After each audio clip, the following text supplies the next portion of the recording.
Let's talk about total internal reflection.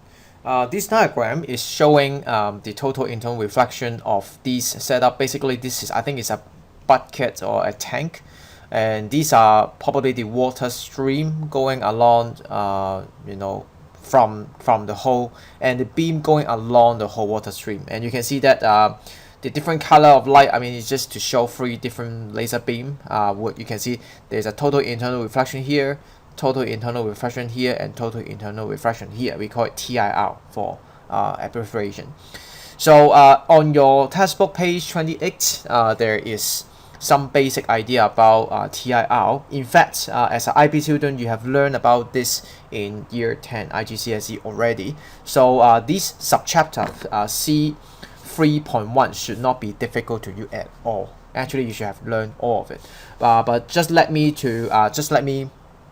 try to recap the basic idea for you. So when we talk about TIR, one thing we must talk about is the critical angle, because when your incident angle is greater than critical angle, as you could see here, when it's larger than the critical angle, this is critical angle, then you have the total internal reflection happen. And total internal reflection, the reason why we call it total is because 100% of intensity would be going for reflection, okay, and internally means within your own medium, okay.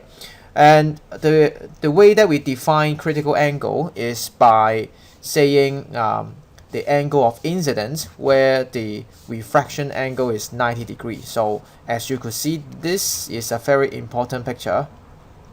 Let me change another color. Alright, incident ray, and this is incident angle, which in this case the refraction is 90 degree, and in that case then this angle will be defined as critical angle. So I would strongly recommend you to draw this diagram whenever you try to work with a problem like this. There is a very good simulation from PHET, and I put the link in the description, and let me try to show you some of the basic thing. And before I start, I should remind you that in year 10 when we talk about TIR, other than saying the incident angle greater than critical angle or greater or equal to critical angle for TIR to happen, there's also one more thing, which is the refractive index of the incident medium and there are two medium, right? There are two medium here. So for these two medium, the refractive index has to be, one of them has to be larger than the other one. So how do we remember which one is which one? Of course, you can try to think logically and deduce it. The way that I try to remember is by recalling there was one experiment that you did in the lab in year 10. So looks something like this. This is a piece of glass, all right, and if you remember, what you do is you try to find the total internal reflection of this glass by shooting light to the center of this semicircular glass. Alright, and at certain angle, I think it's about like 47 or something, usually. And then you will find the total internal reflection will happen. There's no light on the other side at all. Okay, so why do I say this is because if you try to think about this situation, then you can surely know that at the end for incident angle, refracted angle, or you just simply call I1 or I2, if you like to say it. If I call this N1, N2, then you can easily work out whether it's larger or smaller, right? Because you can tell from this case is you should know glass should have a refractive index of like maybe 1.3 to 1.5, right? Depending on what glass it is. For air, at least for air, you should surely know that it must be 1, all right, or 1.00, because vacuum is perfectly 1 and air is actually 1.0000 something, I think. All right, so normally for free SF it's just actually 1. So surely you know I1 must be larger than, sorry, M1 must be larger than N2. All right, so these two will be the requirement for TIR to happen, which again you learn it in year 10. So let me try to demonstrate this again in the simulation. So if you try to go to the link, you should be able to see this. You can switch on the laser and then try to see the angle. So for example, if I try to do this right now, take out the intensity meter, and you can find that this originally is 100%, and the reflected angle, I mean reflected ray, is about 3.5%, and of course this must be 96.5 because these two add up together must be 100%. All right, there's only two kind of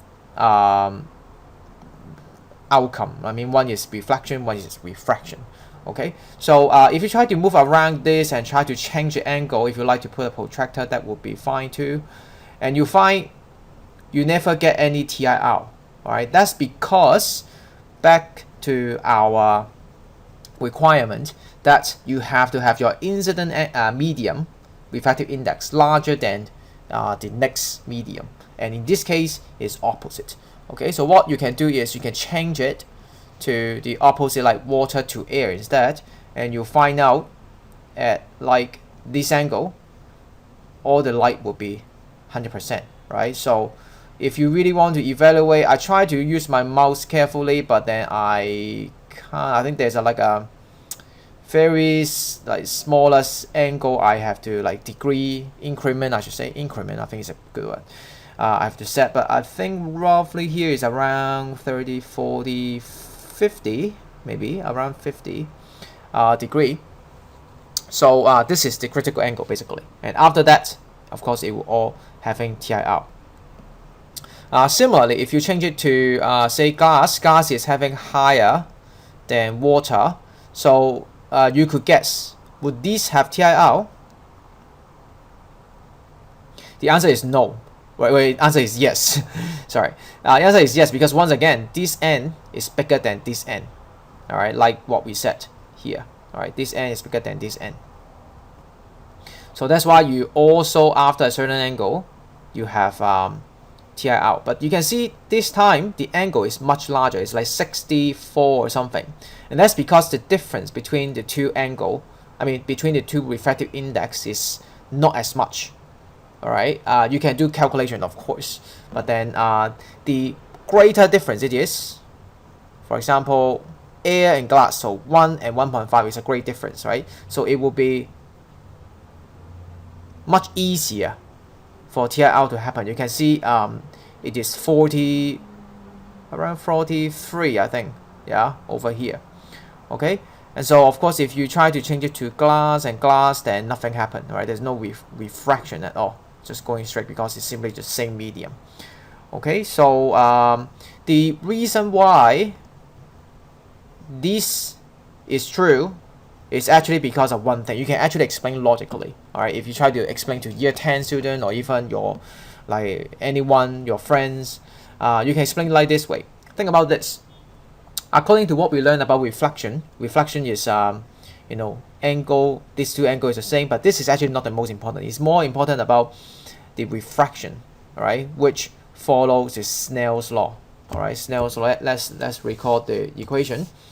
N1 sine theta 1 equal to N2 sine theta 2. Okay, you even are expected to, you know, understand it in IB as well in chapter 4 waves, but then of course we just quickly skim through it.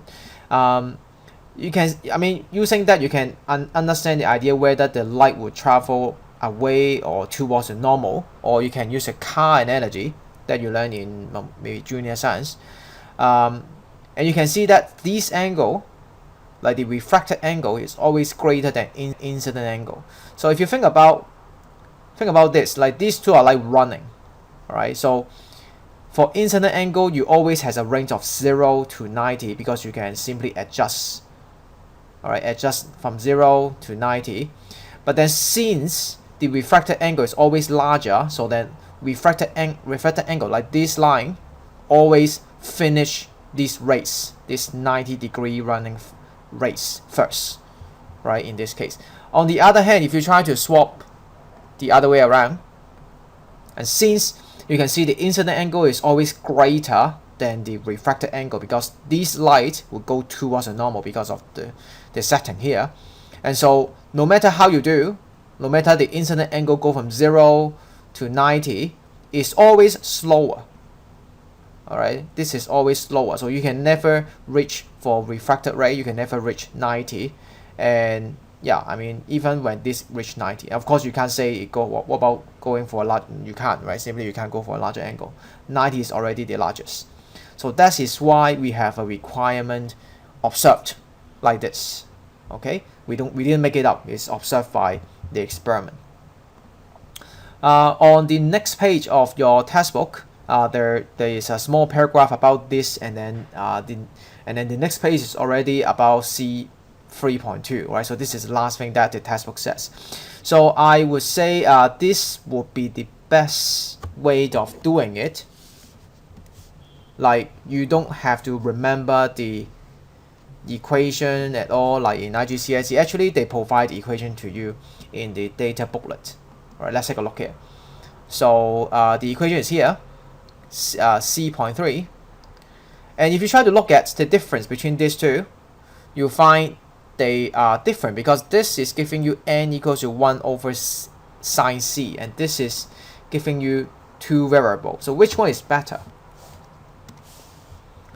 And of course, I would say this one is better, because when I study physics, I always like the equations that are more general, right? Which means you can apply the more general formula in, more situation. While for this one, on the data booklet, I feel I don't know whether I should say this is more like a trap, because this is similar to the textbook in IGCSE. If you remember that, this n equals to 1 over sine c is only valid when you are referring to a situation that is referring to air.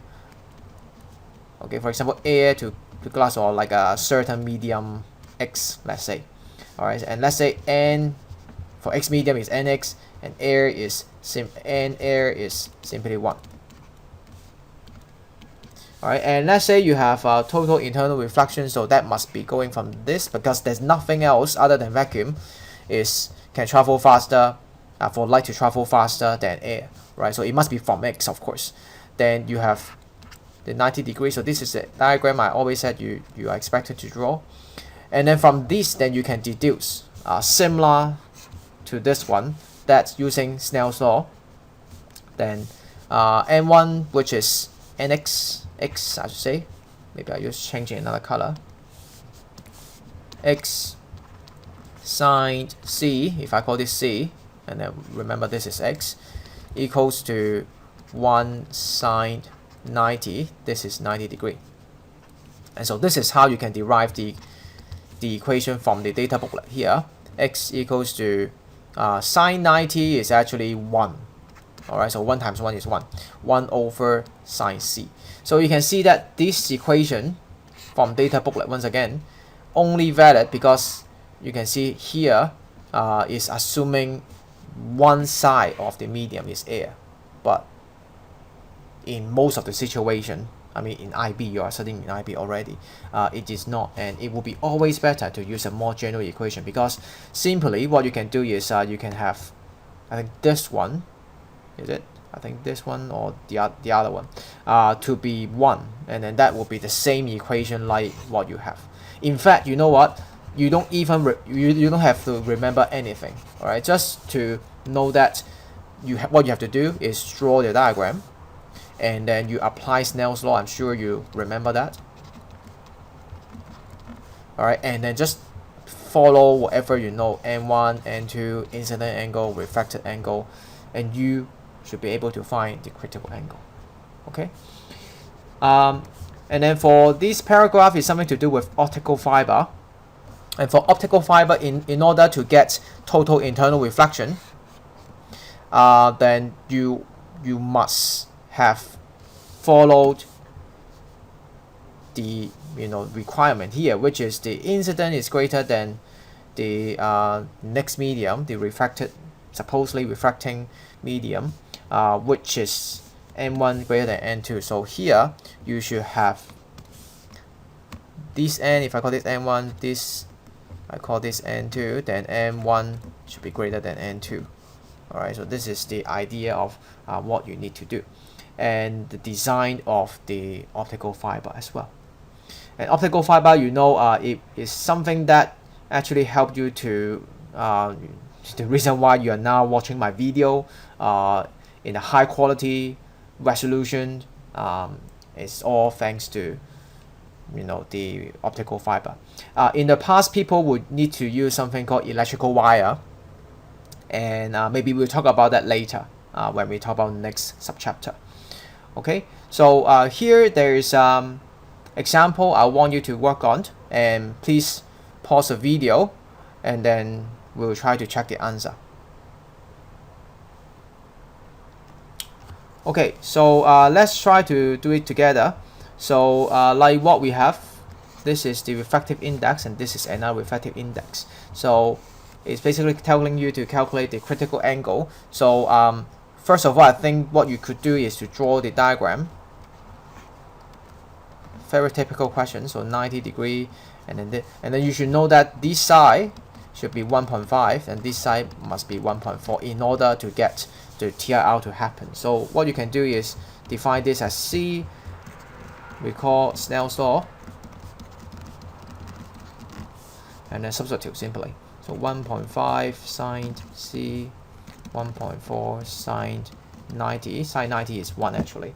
So simply just 1.4 over 1.5 assigned.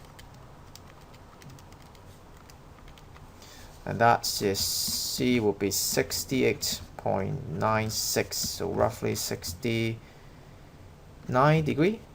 Oh, sorry, 3SF, so 69.0 degree. Okay, will be the answer. Very simple. Let's try the exercise. So you may want to pause the video, and this question, it looks difficult, but it is not actually that difficult. It's just a little bit mathematically challenging. You need to use some idea in terms of geometry or trigonometry. So pause the video now and try it. Here is the answer. So basically what you have to do is, in terms of physics, you have to relate it to the equation. So right here, using Snell's law at this point, okay, at this point you can relate it to N1 sine theta C, which is critical angle, equal to N2. N2 is the cladding, that means the exterior of the optical fiber, and sine 90. Okay, so like what we usually say when critical angle happened, refractive angle is 90. And then you can, since sine 90 is 1, then you can write sine theta C is N2 over N1. And here you may get stuck, and because that, for the next step, you would require some of the math skills. So think about this. If sine theta C equal to N2 over N1, then you could draw a triangle with an angle of theta C, and then since sine theta C is like this line divide this line, this side of the triangle divide this side of the triangle, and so you can work out the other line, this line of the this side of the triangle. The length is by Pythagoras theorem square root of n1 square minus n2 square. Okay, so and then you can work out what is cosine theta C, and this is by looking at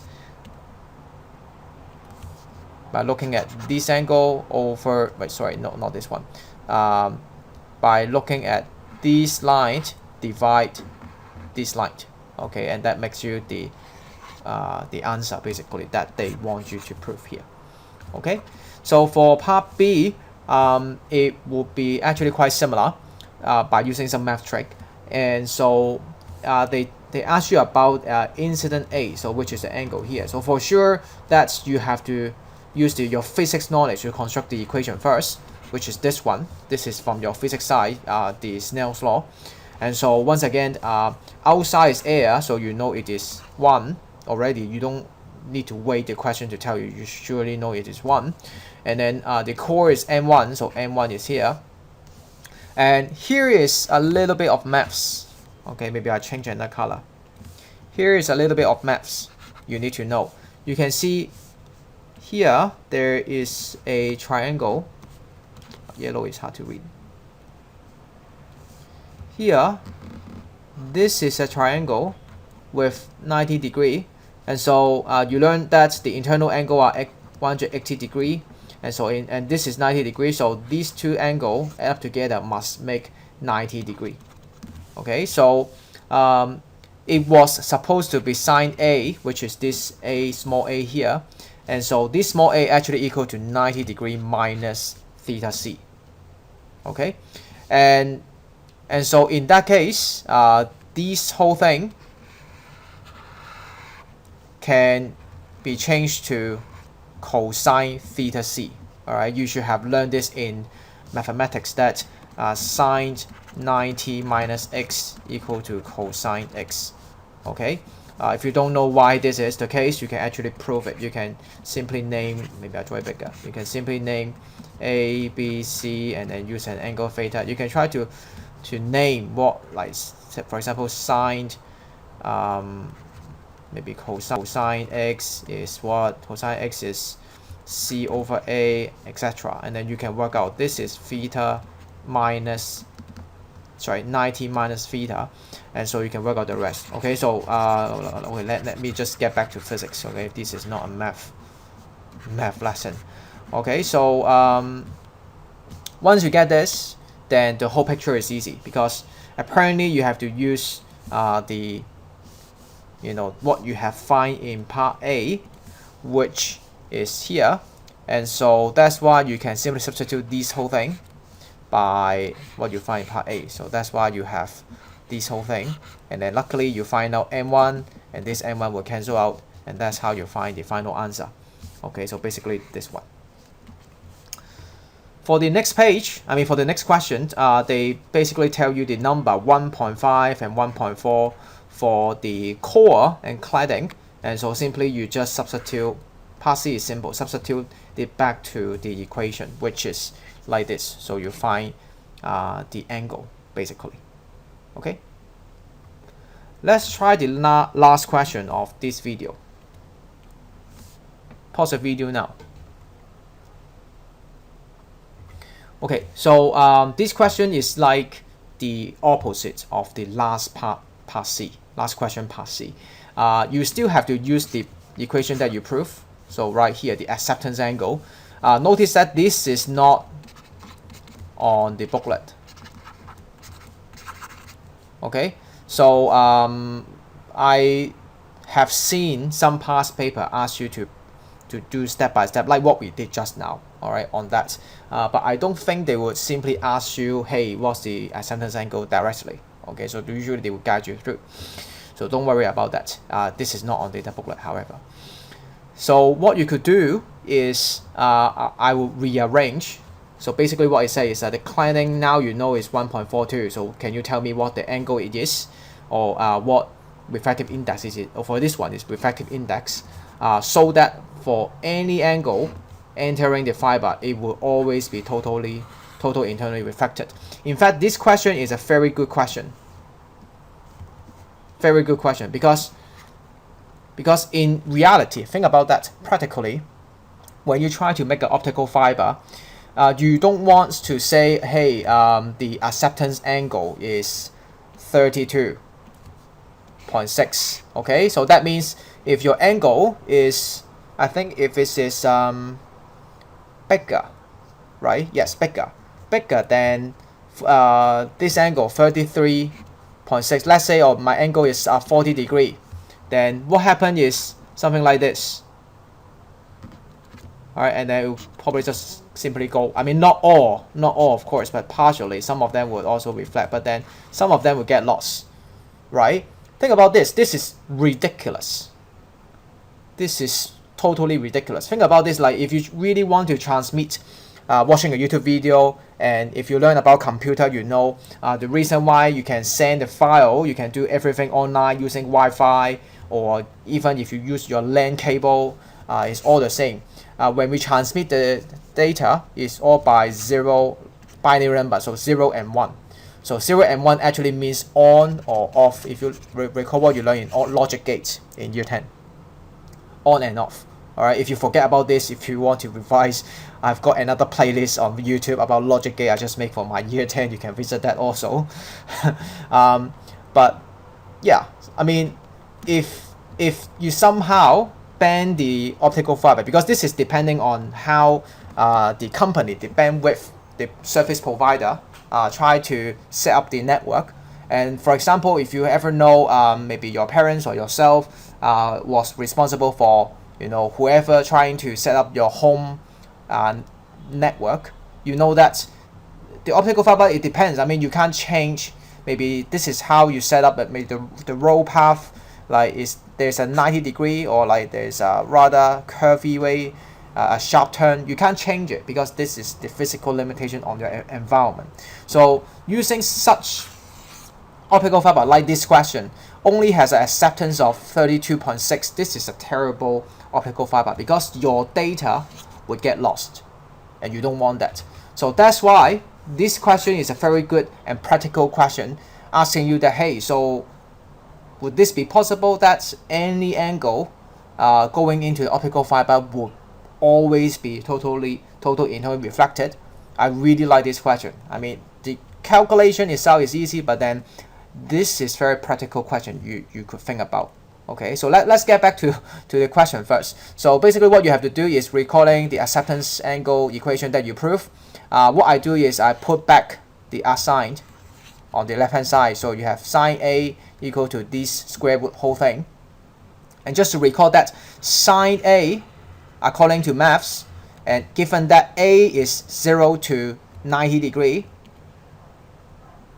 so sine 0-degree is 0, sine 90-degree is 1. So that's why sine A has to be between positive 1 to 0, right? And then basically I just substitute these to it, and then you get this, and then you square root the whole thing, the whole equation. So 1 square is still 1.